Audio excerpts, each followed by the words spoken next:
За сайн байцгаана уу? Та бүхэндээ энэ удаа түүхэнд болсон нэгэн аимшигт үйл явдлыг ярихаар бэлтлээ. Та бүхний харж байгаа энэхүү зураг хамгийн аимшигт түүхийг нууж байгаагээ боддоо. Энэхүү зургийг 1978 оны 11 сарын 18-нд авсан байгаа юм. 5 хүн газар дээрээ буудуулж нас барсан бөгөөд энэ дунд Патриша Паркс хэмээх бүсгүй байсан. Халдлагын үеэр түүний охин Треси өөр бусад 4 хүүхдийн хамтаар ширэнгөө ойд алга болсон байдаг. Яг нэг цагийн өмнө буудалцаан болохоос өмнө энэхүү бичлэг нь хийгдсэн. За энэ харагдаж байгаа улаан цамцаа бүслэгээр ороосон эмэгтэй бол Патриша юм. Түүний охин Треси аль хэдийн жижиг онгоцон суусан байжээ. Бичлэгийн төгсгөлд эдгээр буутай 3 хүн гардаг. Тэгвэл 3 цагийн өмнө камерын дүрсэнд 12 настай Треси охин нулимсаа малгайгаараа арчиж байгаа харагдана. Эд хогшоол хувцас хунраа машин дээр ачиж байхад тэр нийгэмдэгт байсан бусад хүмүүс сэтгэл дундуур байгаа нь элхэн харагдаж байгаа. Тэдэн лөө орилоод л "Наад хүүхдээ энд буцаад аваад ир. Миний хүүхдэдэд гараа битгий хүрг." Энэхүү бичлэг хийгдснээс хойш 24 цагийн дараа харамсалтайгаар 918 хүмүүс өгсөн юм. Харин Треси охин алга болсон байдаг.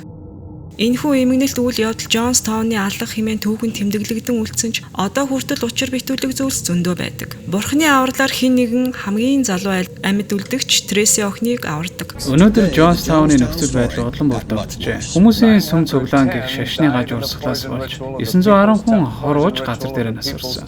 Тэд сэтгүүлчдийг буудаж Конгрессийн гишүүнийг ч хүртэл алсан. Бид өөрсдийгөө хамгаалах эсвэл тэндээс зогтох ямар ч боломж байгаагүй. Амьд үлдсэн зарим хүүхдүүдийн сураг тасарсан бөгөөд холдох магадлал тун хомсон. Бидэнд ямар ч нааштай хариу байхгүй. Магадгүй ширэнгөөд ямар нэг хүмүүстэй таарч болох юм. Хойд Гаянагийн ог самнаас нааш төрөл төрөстөнд санаа амарч чадахгүй байна. Ингээд 1966 онд Калифорни мужийн Редвудын хөндий хэмээх дараахан газар Геральт Парк гэр бүлтэйгээ тийшээ нүүсэн байгаа юм.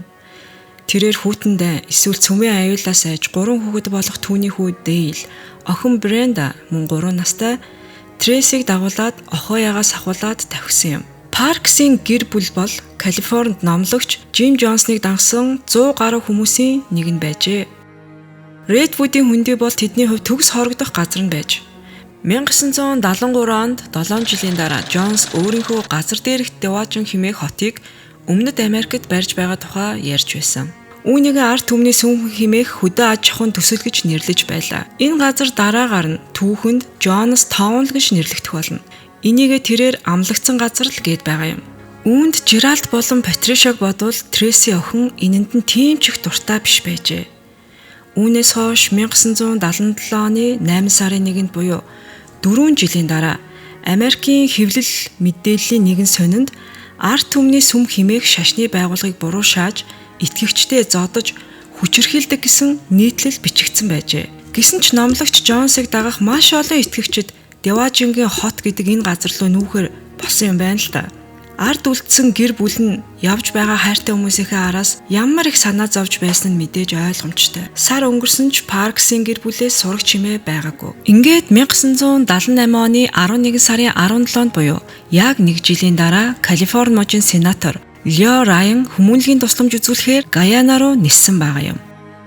Түүнтэй хамт NBC хэмээх телевиз багийнхныхаа хамт сурвалжлага болон шалгалт хийхээр явсан байдаг. Бидэнд ирсэн мэдээллийн дагуу зэвсэгтэй хүмүүс энэхүү кемпийг хянаж байгаа гэсэн. Сенаторын гол зорилго нь тэнд очиод тэнд байгаа хүмүүс өөрсдийн хүслээр тэнд байна уу эсвэл бусдын сүрдүүлгээр тэнд байна уу гэдгийг шалгаж нэгтгэх гэж л явсан. Хэрв байдал бишдвэл тэдгээр хүмүүсийг аврах гэж байсан юм.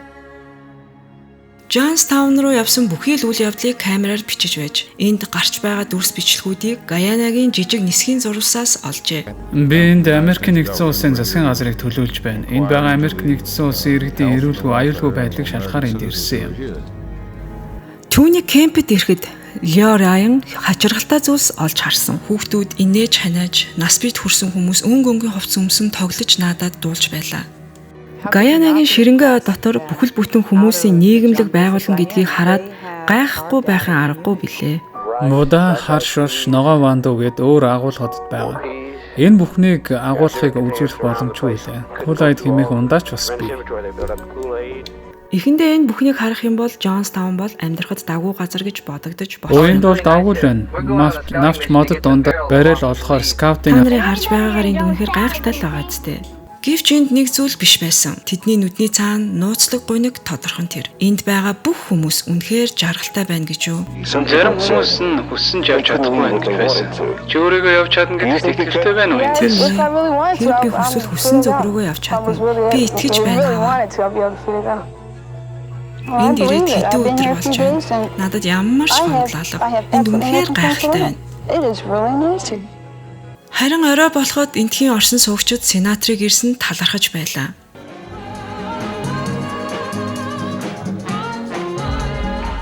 Энэ үнэхээр сэтгэмд татам нийгэмлэг байсан. Ийм газраас ийм аимшиг зүйл болно гэдгийг мэдээгүй байсан байх. Та бүхэн энд намайг эндхийн байр байдалтай танилцаж шалгалт хийхээр ирснийг мэдэж байгаа. Зарим нэг хүмүүстэй ярилцаж үзсний үр дүнд зарим хүмүүсийн хувьд энэ бол тэдний амьдралд нь учирч байсан хамгийн гайхалтай зүйлс гэж байлаа.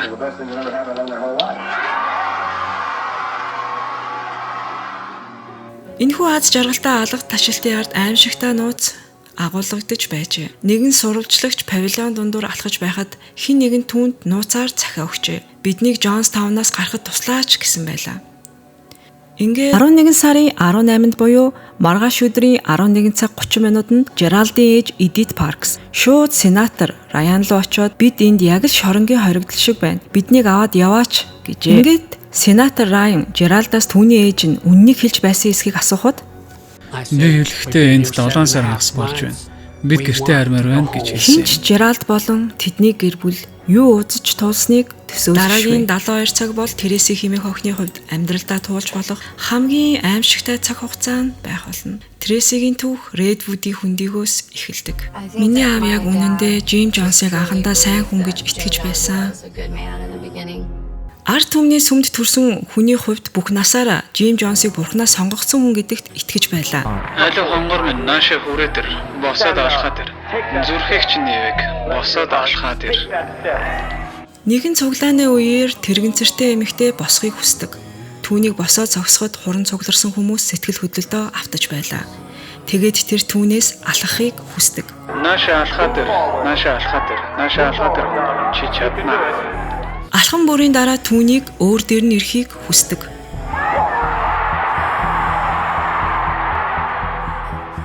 Үүнийг өөрийнхөө нүдээр үзсэй дараа ийм зүйлд яаж итгэхгүй байхаа байх вүлээ.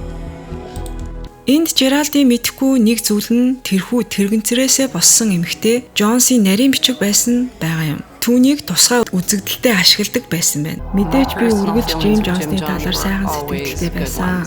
Би үргэлж түүнийг царайлаг, бас түүнийг харах бүр биширдэг байсан. Зарим хүмүүс миний бие дотор бурхан байгаа болж хардаг. Миний дотроос Христийн алдрыг олж хардаг юм. Том болсон хойноо сайн мөг ялгах чадвартай болсон хойноо л тэрхүү бүх цугларалт нь тийм ч сайхан байгаагүй гэдгийг ойлгосон доо. Ингээд лавг гараг бүрт Джим Джонс өөр төрлийн уулзалт зохион байгуулдаг. Өөрийнхөө дагагчдыг катарсис гэж нэрлэдэг байсан. Энэ нь гим нүглийг зайлуулах зан үйл гэж байгаамаа бас. Хэрв чи итгэвч биш хүмүүстэй ярилцгал юм бол энэ үйлдэлтэй шийтгэл хүлээнэ. Хүүхэд, хөгшүүд, том хүмүүс гээд хэнийг ч гişүүдэрээ саваа мод бариулж агаад занчуулдаг байсан. Тэнд байгаа бүхэл бүтэн хүмүүс чам руу хараад инээн. Энд байгаа нас бий хүрсэн хүмүүсийг хараад энд нэг л биш байна гэж бодож байсан. Ийм юм байж болохгүй. Буруу зүйл хийхээсээ маш их айж байсан учраас олны өмнө гараад зодуулах үедээ гэсэн айцаасаа болсон. Парксын гэр бүлийн хувьд Джим Джонсыг дагаад Гаяна руу явхад бэлэн байлаа. Харин Тереси үүнд нь маш их санаа зовж байлаа. Өөрийнхөө амьдралыг ч тэнд төсөөлөхгүй. Энд асуудал байсаар байхад эцэг эхийнхээ шийдвэрийг ч гайхаж байлаа. Та бүхэн байгаагаас ч илүү өгмөр байна. Өөрөөсөө ч илүү агуу болгомоор байна. Хэрв чи энэ замаар явахыг хүсэхгүй бол хүссэн там руугаа тонилж үз. Харин надад битгий саад бол. Порт Катумагийн нисэх зурвас дээр газардаж байснаа сандаг. Энэ нь Джонстаунаас нэг их хол биш л дээ. Тереси өөрийн гэр бүлтэйгээ онгоцноос буухад агаар нь бөхчүм, халуун, амьсгалахад ч төвөгтэй байсан. Тэднийг трактороор досож Джонстаун руу хүргэж өгдөг байжээ. Биднийг хаалганы өмнө буутай нөхөд хүлээж байсан. Тэр үед л би тамийн хаалгаар орсноо мэдсэн юм л та. Ингээд энд амьдралын хамгийн том алдааг хийснээ ойлгосон юм. Ингээд Тереси болон тэдний гэр бүлийн бүх ачаа тэшиг аваад явна. Пассвортыг ч гэсэн аваад явж байгаа. Тэгээд Тересиг эцэг эхээс нь салгачихна. Тэд манай эцэг эхэд намайг хүүхдүүдийн бүсэд аваач гэж хэлсэн байгаа юм. Харин та нар өөрсдийнхөө оромжинд амьдрах гэж хэлжээ. Би үнэхээр зөвхөнгөө гарсан байлаа. Джим Джонсын хэлснээр гэр бүлийн нандин харилцаа бол хувиа ботсон үзэл гэдэг. Яг үнэн гэвэл гэр бүлийнхэн гишүүдийг нэг нэгнийх нь эсрэг байлгахыг хүссэн юм. Ингэх хамгийн тохиромжтой арга бол тэднийг нэгнээс нь тусгаарлах. Эренгүүтээ Тересигийн аав Жеральд өөрийгөө алдаа хийснийг ойлгосон. Дараа өдөр нь энэ тэрүүгээр явж байгаад Жеральд өөрийнхөө үеэл рүү гүйж очино. Тэр надаас Джонстаун чамд хэр санагдаж байна даа гэдэг. Би хариуд нь надад таалагдахгүй байна гэж хэлсэн. Энэ бол миний хэлсэн зүйл. Гэвч тархиа угаалгасан Джим Джонсын итгэгчид үнэхээр нэгдмэл байлаа. Тэр оройны цугларалтан дээр Жеральдыг олны өмнө дууддаг. Түүнийг нөгөө үеэл нь матцсан байгаа байхгүй юу? Тэгээд миний аав олны өмнө гараад тэнд байсныг харуулын нөхөр манай аав руу хашгичиж эхэлсэн. Би сандлаасаа огцон босоод түүн лөө очиод наад навшийн зүйлээ манай ааваас аав гэхэд намайг араас тэрч байсан хүн. Энэ бүхэн чиний сайн сайхны төлөө учраас суултаа гэж хэлсэн. Эцэг санаа зовдөг. Эцэг санаа зовдөг. Та нар түүний дуу хоолойноос тэр санаа тавьдаг гэдгийг олж мэдэх болно. Тэгэд би тэдний шиг жүжиглэх шаардлагатай юм байна гэж бодсон. Гэвч би итгэлээ хизээч алдаагүй. Ямар ч үнээр хамаагүй эндээс гарах ёстой гэдгээр л бодож байсан. Бүх зүйл зүгээр юм шиг жүжиглэх нь ялангуяа бяцхан охин Тересигийн хувьд хэцүү байсан нь ойлгомжтой. Джонс өөрийнхөө дагалдагчдыг маш их олон цагаар ажилуулдаг байхыг олж хардаг байв. Өдөр 6 цагаас эхэлж харуул хүмүүсийг орилж сэрэн. Тереси орноосоо өсрээд өглөөний цайны ширээ рүү гүн. Өглөө хорхоо шавьжтай сүтэ будаа магадгүй орой соустай будаа өгчөж магадгүй. Хоолоо идэж дуусны дараа орой болтол ажиллахын тулд шууд пост руугаа гүйдэг. Шөнө унтахаасаа өмнө албан ёсны цугларалтанд ирж Джим Джонсны номлолыг сонсно. Энд тэрээр хэдэн цагаар орилж хашгирж номлодог. Хүмүүсийг айдаст автуулж ширэнг рүү явбал тэнд угтах айцын талаар номлодог байсан байгаа юм. Надад тэмцэх хар мянган зэвсэг бий. Надад миний савар хутга бас буунаг бий. Бас тесрэх бөмбөг надад тэмцэх шалтгаан зөндөө бий. Би тэмцэх болно, би тэмцэх болно. Энэ мэтчлэн Джим Джонсыг өглөө бүр номлохыг нь сонсож дуусгаад магадгүй шөнийн 2 эсвэл 3 цаг болж байдаг байсан. Хэрв жаахан унтаж дуг хийх л юм бол шууд саваагаар зодуулна. Хүүхдүүд хаасаагүй газарт хэвтэж байлаа. Тэгээд тэр дундаас хамгийн аимшигтай цагаан шүн гихч нөгөө аимшигтай цугларал болсон байгаа юм. Энэ нь итгэгчдийн үнэнч байдлыг шалгах шалгуур. Джим Джонс хүн бүрийг жимсний ундаа уухыг санал болгоно. Энд хор хийсэн эсвэл үгүй байж ч болно гэж хэлнэ. Хэн цагаа харанхуйд үлдэхгүй байх вүлээ. Өнөөдөр өглөө гэхэд юу болох вэ? Эндээс Жеральд Джонсыг ямар нэгэн зүйл хийхээр сэтэж байгааг олж мэдсэн. Энэхүү цагаан шөнөдөд тэрээр хуурамч төгшөөрөөр хүмүүсийг сордог. Гэвч нэг л өдөр тэндээ жинхэнэ хор найруулна гэдгийг би мэдэж байсан. 1976 оноос хойш Джим Джонс болон түүний нөхөд цянат натрыг хэмжээгээр худалдаж авсан байгаа юм. Энэ нь мэдээж итгэгчдээ олноор алах төлөвлөгөөтэй байсан нь тодорхой. Тиймээс Жеральд гэр бүлээ маш хурдан аврах хэрэгтэй болсон. Гэвч Гаянагийн ширэнгөө ой Өмнөд Америкийн хамгийн аюултай ширэнгөө ой билээ. Тэр үргэлж биднийг сордог. Аливаа оролдоод үзье. Ширэнг рүү гүү гэдэг байсан. Тэнд зэрлэг ирвэс болон хорт могоо байгаа гэдэг байсан. See if you can make it to any railway. See if you can get to any passport. Try. I dare you to try. 1978 оны 11 сарын 17-нд Джим Джонс дагагчдаа сенатор Райан ирж байгааг сануулдаг. Джонс болж магадгүй үүмэн самнаас зайлсхийж байв. Тэгээд нарийн төлөвлөгөө боловсруулсан байгаа юм. Хүн бүрийг энд бэлтгэхийг тушааж байсан. Гарнаас хол явж болохгүй шүү. Би энд Америкийн нэгдсэн улсын засгийн газрыг төлөөлж байна. Энд байгаа Америк нэгдсэн улсын иргэдийн эрүүлгүй аюулгүй байдлыг шалгахаар энд ирсэн юм. Тэнд маш их дуулж бүжиглэж найрлсан арга хэмжээнүүд болдог. Хүн бүрийг л жаргалтай байгаагаар харуулахыг хичээсэн. Зарим нэг хүмүүстэй ярилцаж үзсний үр дүнд зарим хүмүүсийн хувьд энэ бол тэдний амьдралд нь очиж байсан хамгийн гайхалтай зүйлс. Энэхүү илтгэлийг сонсоод Тересигийн хамаг итгэл найдвар нь мохсон. Хэрв сенатор Райан ингэж дагцдуулж байгаа бол тэднийг аврахаар хэн ч ирэхгүй юм байна л гэж бодож байсан. 11 сарын 18 буюу маргааш өглөө Жеральд болон түүний ээж Эдит шууд сенатор Райан руу очиод бүх үннийг хэлдэг.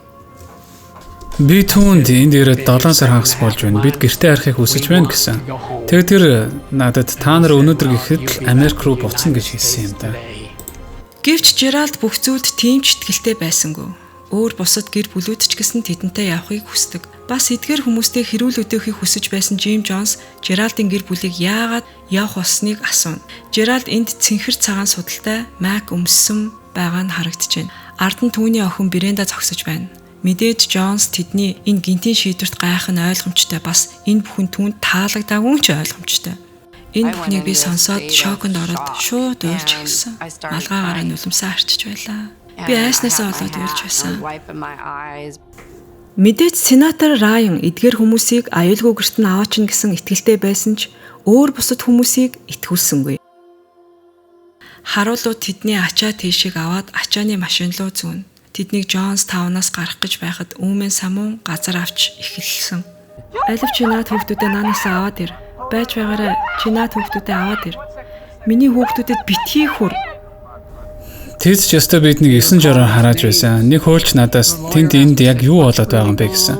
Энэ муу новш биднийг бүгднийг алахыг хүсэж байна. Ийм л зүйл болоод байна гэж би хариулсан юм. Нисэх зурвас руу хүрэх зам 6 миль хэртэй. Маш муу нөхцөл дор хүн бүрийн царай нь баргар байх нь ойлгомжтой. Гэвч хинэн ч юм дуугараа. Миний амьдрал энэхүү ачааны машин дээр байсан. Би эхнэр лүү хараад тэр над руу хараад бид нэг нэгэндээ юу ч хэлээгүй. Тэд нисэх зурваст ирэхэд Порт Катумад 33 хүнийг 2 онгоцонд хуваах гэж байсан байгаа юм. Парксын гэр бүлийг 2 хувааж байсан энэ үеэр камераараа бас биччихэл байлаа. Эндээс Жеральд Паркс гэр бүлтэйгээ хамт онгоц руу дөхөж байгааг нь харж болно. Араас нь шорон замаар ачааны машинаар буутаа нөхөд ирж явна. Тэднийг дагаад буутаа хүмүүс гал нээж эхлэв. Патриша Паркс газар дээрээ нам буудуулж өгчээ. Нисэх зурвас дээр өөр 4 хүн буудуулж нас барсан байлаа. NBC телевизийн сэтгүүлч Дон Харрис, сенатор Райан, зураглаач Боб Браун ч бас алуулсан байлаа. Өөр бусад хүмүүс нь хүнд шархсан юм аа. Харин энэ үеэр Трейси өөрийн ах Дэлтэй хамт өөр онгоцон сууж байгаа юм. Жеральд тэднийг амьд эсхийг ч мэдэхгүй байсан. Би өөрийнхөө суудлын бүсийг салгаж чадахгүй байлаа. Өөрийн ээж Холлерыг миний эхнэр Патиг хараач гэдэг. Би эргээд хартал энэ тэндээ цуснд буудагдсан түүний толгойн тал нь байхгүй болсон байсан. Эцэст нь буун дуу зогсож ачааны машинтай нөгөө нөхдүүд буцаад явсан байгаа юм. Би тэнд хэсэг зогсож байснаа муу ёрын хар дарсан зүуднээсээ сэрч чадахгүй байгаа юм шиг л санагдаж байсан. Ийм зүйл надад тохиолдох эсвүүгээд л тэд хэдийд ч буцаад ирж магадгүй гэж бодож байлаа. Жижиг онгоцонд байсан харуул гал нэгээд нэг том хүнийг буудаад бууга. Трейсигийн ах дээл рүү чиглүүлв. Буун дуу хаа сайгүй гарч миний ахын гар агаарт нисээд би онгоцноос буугаад онгоцны давар цухтаад алга болсон. Газарт хүрснээ ч мэдэхгүй. Магадгүй бурхан надад дайлж өгөр хайрлсан байх. Жеральд Трейсиг өөрлөөнд гүйж байхыг хараад муухай газраас түүнийг нүмрэн авч хамгаалахыг хүссэн. Гэвч тэр дэндүү хурдан байсан. Би бодохдоо түүнийг жүжиглэж байна. Ингэснээр түүнийг буудгаа болно л гэж бодсон.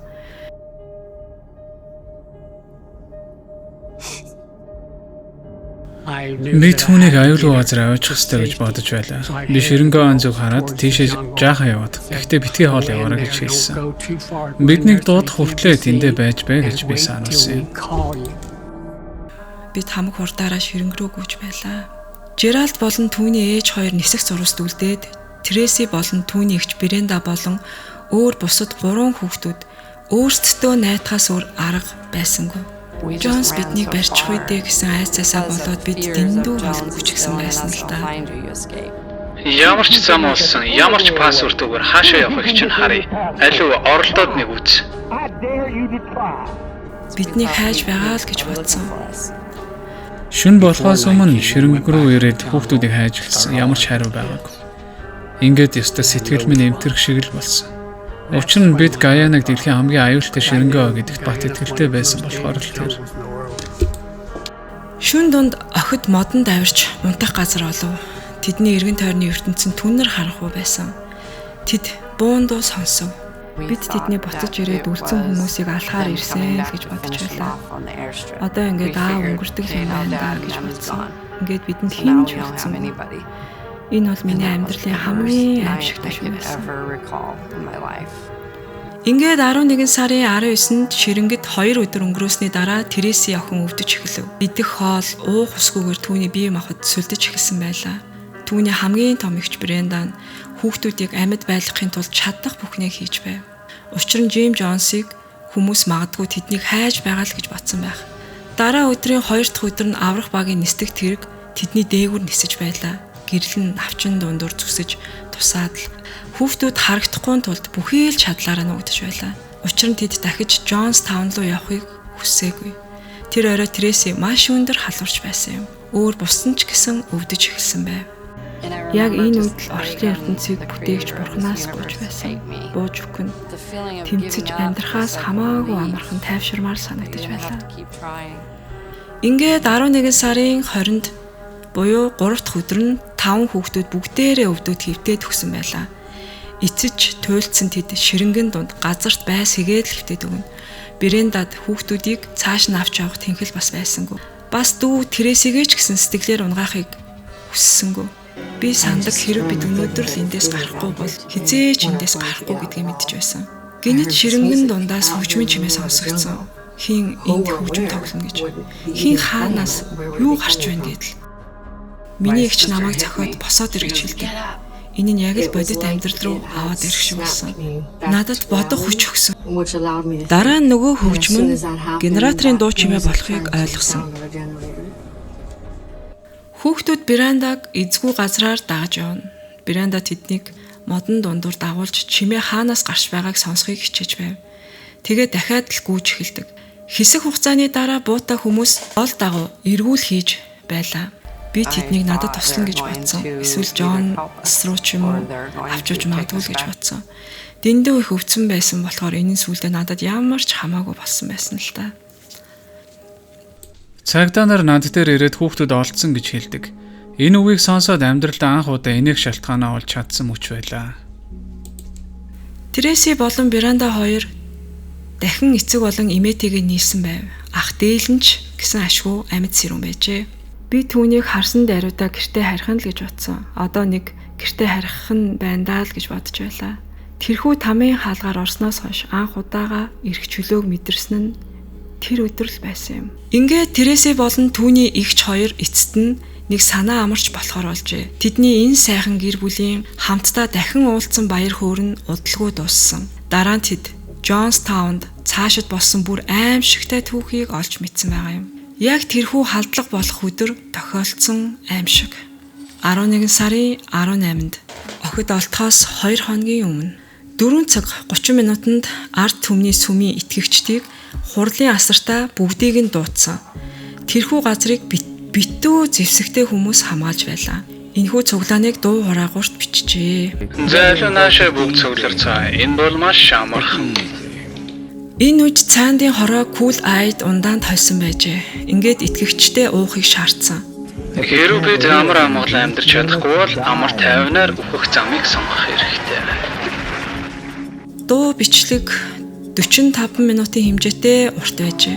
Энд Джим Джонсын эцсийн солиорлуудыг сонсож болно. Айрмынхан энд ирж удахгүй тэднийг тамлах болно гэж тархийг нь угаажээ. Та нар бүгд намайг үннийг хэлдэг мэднэ. Би та нарт хизээж худлаа ярьж байгаа. Бас хизээж худлаа ярьж байгаагүй. Зарим гишүүд нь эсэргүүцэж явахыг хүссэн ч тэр татгалцсан юм.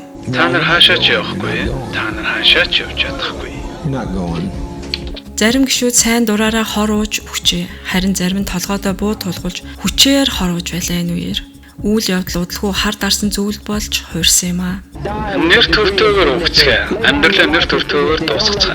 Айдас нулимстай битгий өгцгөө. Битгий юм ухвэнц байгаа ч өө бурхан минь. Ингээд нийтдээ 918 хүмүүс Джонстаунд алагдсан юм. Эхнийх нь мэдээж Патриша Паркс хэмээх Тересигийн ээж нь. Тэр өдрийн ээжийнхээ хэд хэдэн зургийг би олж хараад түүний харцыг би хизээч мартдаггүй юм. Тэр үнэхээр хайр татам эмэгтэй байсан. Тэр бүх ёстой нэг юм биш байсан шүү дээ. Би түүнийг буудуулж байгааг олж хараагүй. Гэтэ түүний тарих онгоцоо дүүрэн ялагдсан байгааг л харсан. Тэд сэтгүүл сенаторыг буудаад тэгээд бууга авахаар ачааны тэрийн нөгөө талд очиод бас өгсөн хүмүүсийг шалгаж толгоор нь бууныхаа амаар чичилж байсан. Хүүхдүүд ээжгүйгээр цаашид амьдрах хэрэгтэй болж байгаа. Амьдралыг дахиад л шинээр эхлүүлэх хэрэгтэй болсон. Би одоо ингэж үлдсэн амьдрал яаж ганцаараа түнгүүгээр өнгөрөөндөө л гэж бодсон. Дэлхий тэр чигтээ 1978 оны 11 сарын 18-нд болсон үйл явдалд гүн цочирдож байлаа. Ганц Трейси Парк нь ээжигээ алдаа зогсоогүй юм аа. Насан туршдаа Джонстаунаас авсан травматагаа тэмцэж амьдрах хэрэгтэй болсон. 12 настайгаасаа хойш жинхэнэ амьдралд өөртөө найдаж амьдрахаас өөр зам түнд үлдээгүй юм аа. Өсвөр насндаа гүн архинд орж маш ихээр удаг болсон. Амьд үлдсэн бусад хүмүүсийн хувьд ч гэсэн Джонстауны хар сүдэр тэднээс гарсан бууч төгрүүд эдгээр хүмүүсийг амьдралынхын сүүдэр мэт дагаж байсан нь ойлгомжтой. Ингээд 1983 оны 10 сарын 24-нд Паул Ажийн Ньёшл нь хүүхдүүдтэйгээ хамт Лауренс Иман хэмээх хүүхдүүдийн эцэг болох нөхөртөөгөө буудуулж бас нас орсон байдаг юм. Мөн 1984 оны 2 сарын 24-нд Тайрон Мишель Лос Анжелесд өөрийнхөө амийг эгүүтгэхээс өмнө бага ангийн сургуулийн хүүхдүүд рүү гал нээсэн байгаа юм. Үүнээс хойш 2014 онд Крис Онел энэ хэмбэ гэхээр Трейси болон Брендата хамт ширэнг рүү цугцсан хүү. Энэ хүн гэр бүлийн хүчирхийлэл үлдэж байхдаа цагдаатай маргаснаас олж буудуулж нас оржээ.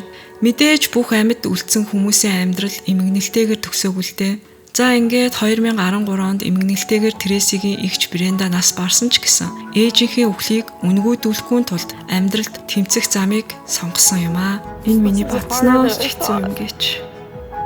Патриша Парксыг үхлээс хойш 30 жилийн дараа түүний охин Трейси дахиад нөгөө нисэгт зургас дээр ирлээ. Тэнд тэрээр 5 ширхэг сарнаад ивсжээ. Ээжийнхээ зургийн хамт загалмайг мөн тавьсан байлаа. Баяртай гэж хэлхийг хүссэн юм аа. Харин тэдний эцэг болох Жералдын хувьд бүхий л амьдралаа гэр бүлдээ зориулжээ. 2 ач охиноо өсгөхтөн туслаад дараа нь 6 сайхан охины өвөө болсон. Түүний хувьд гэр бүл нь бүх зүйл нь байжээ. Үргэлж тэднийг нэгт тавьдаг байсан. Би үргэлж эхнэрийнхээ талаар боддог. Тэр намайг сонсдог ч бай үгүй ч бай. Хойд нас байдаг ч бай үгүй ч бай. Орой бүр орондоо орох болгонд түүнд үргэлж хайртай гэдгийг би хэлдэг юм. Ингээд Жералд 2022 оны 11 сарын 1-нд нас оржээ. Джонстаунд нэгэн самбар байдаг юм байна. Үүн дээр нь өнгөрснөө мартдаг хүмүүс түүнийгээ дахин амьдралдаа давтдаг юм гэсэн утгатай бичиг. Үүнийг тухайн үед Трейси балчир хүүхэд байсан болохоор ойлгодгүй байсан. Харин өнөөдөр бол тэрээр амьдралынхаа түүхийг гэрчилдэг нэг шалтгаан нь энэ байсан юм. Тэрээр хэлэхдээ хэрэг би амаа хамхивал Жим Джонс ялах болно. Тэрхүү аимшигтай үйл явдал бүхий л насны минь амьдрал нөлөөлөх болно. Чи амьдрал бүтлгүүцсэн ч бай, эсвэл амжилтанд хүрсэн ч бай, хамаагүй. Харин би ялан дийлхийг л хүссэн юм. Учир нь ээж минь намайг хараад бахархаасаа гэсэндээ л тэр.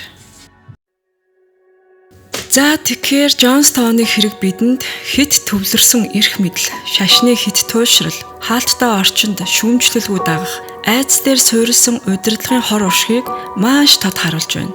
Эрүүл нийгэм гэдэг нь чөлөөтэй асуулт тавьж болдог, олон талын мэдээлэлд нээлттэй, удирдагч нь хянагддаг бүтэцтэй байх ёстойг мэддэг байх хэрэгтэй. Хитрхи харанхуй мэдлэг мэдээлгүй байдал юунд хүргэж болдгийг харуулсан хамгийн тод бодит жишээ бол энэхүү Жим Джонсны хэрэг байсан юм. Тиймээс та бүхэн маань альва зүйлд мэдлэгтэй, мэдээлэлтэй байж дүгнэлт хийдэг, авах гээхийн ухаанаар ханддаг байгаарай гэж хүсье. Өнөөдрийн бичлэгтэй хамт байсан сонсогч, үзэгч та бүхэндээ баярлалаа.